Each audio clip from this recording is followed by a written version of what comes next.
Hey mate, you reckon I could read you this essay I just wrote? Throughout the 20th century, acting was an enormous topic of conversation. Many theorists discussed it, analysing performance, and arriving at their own opinion of what it is, what it means to act. Konstantin Stanislavski was one of the first theorists on the scene, with a determined opinion founded in truth and realism. Today his words still ring with resounding strength, with the term realism still constantly being found in definitions of acting. And, of course, the best performances, the performances that immediately jump to mind when you think of acting, are real and are true. Like this scene.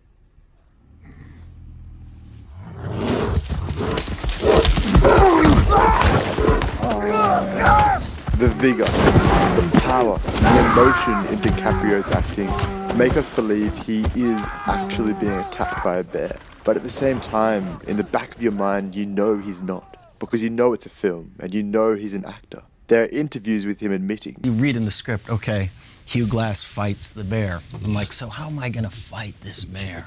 But with the evolution of modern technologies, primarily television, various platforms have appeared where the definition of acting is sometimes blurred, where the actors do not admit they're acting and instead pretend to be doing the complete opposite.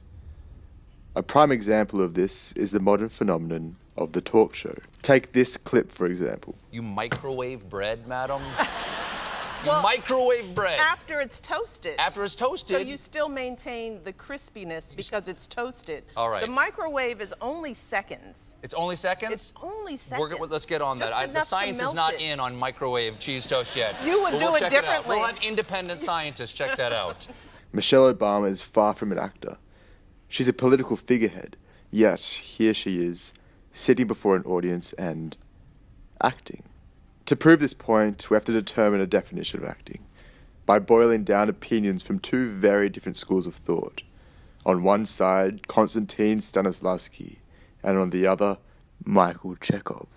Stanislavski looked at what individuals do in their everyday lives and formed a systematic approach of translating that to stage. He took the science of psychology and infused that with the relationship we have with our body. In doing this, he developed his theory that the human being is a psychophysical instrument, where we must both psychologically and physically embody a character, drawing from our own past experiences. Ultimately, Stanislavski believed in truth in performance, and although truth is fundamentally subjective, there are methods of simulating it.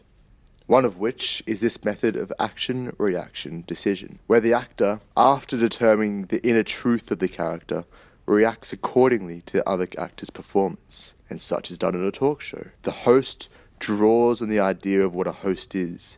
They combine that with their literal life experience that makes them who they are, and then they inject that into a form of truth Stanislavski defines as a scenic truth, where they must act truthfully to the context they're in, and in this case, that context is a talk show. The guest then does the same, and they each act as themselves towards each other. And there it is. Action, reaction, decision.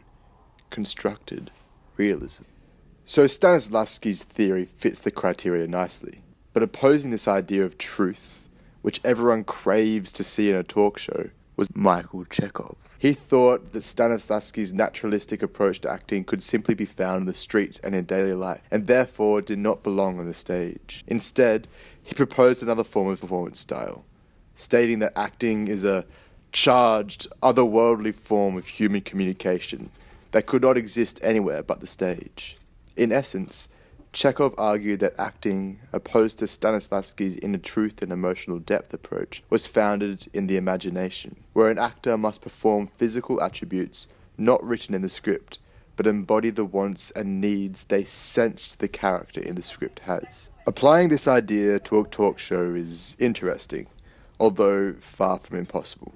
The character the guest must embody is truly themselves. According to Chekhov's idea, to give a good performance, they must tap into their inner psyche and assess what version of themselves the audience wants to see. Although the audience does want to see what Brad Pitt is like beyond the cinema, they also hunger for entertainment, humour, and laughs. So, in most cases, the audience wants the guest to be funny, likeable, and unique. The character the guest is portraying wants to be liked, so therefore they must embody this characteristic and act accordingly. So if we boil down both approaches to acting, in the end both Stanislavski and Chekhov rest his foot on the same ground. They both believe in reality in a performance. Although this perception of reality changes, one a reality we see on the street and the other a reality we see on the stage, they both strive to a form of reality, which is exactly what the talk show strives to do, appear real. So therefore, with the evolution of this new platform on our televisions, we see both theorists' theories come to light when Michelle Obama tells a funny anecdote about a cheese toastie.